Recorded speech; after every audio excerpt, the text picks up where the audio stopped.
சிஞ்சுவும் நில்லாவும் மர்மமான மனித உருவமாக தோன்றிய புதிய சக்திகளைப் பெற்று தங்கள் சாகச பயணத்தை தொடர்ந்தனர். அவர்கள் இப்போது பயமில்லாமல் உலகின் மறைக்கப்பட்ட பகுதிகளை ஆராய்ந்தனர். அவர்கள் இருள் சூழ்ந்த குகைகளுக்குள் சென்றனர், உயரமான சிகரங்களுக்கு பறந்தனர். அவர்கள் புதிய நண்பர்களுடன் சேர்ந்து ஒவ்வொரு நாளும் ஒரு புதிய சாகசமாக மாறியது. சிஞ்சுவுக்கு பயம் என்பது ஒரு பழைய நினைவாக மாறிவிட்டது.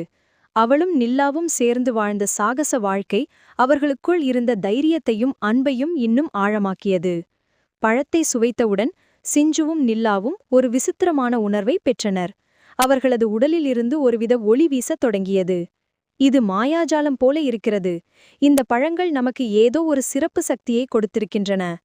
அவர்கள் மனதால் தொடர்பு கொள்ள முடிந்தது. இரவில் பார்க்கும் சக்தியையும் வேகமாக பறக்கும் ஆற்றலையும் பெற்றனர்.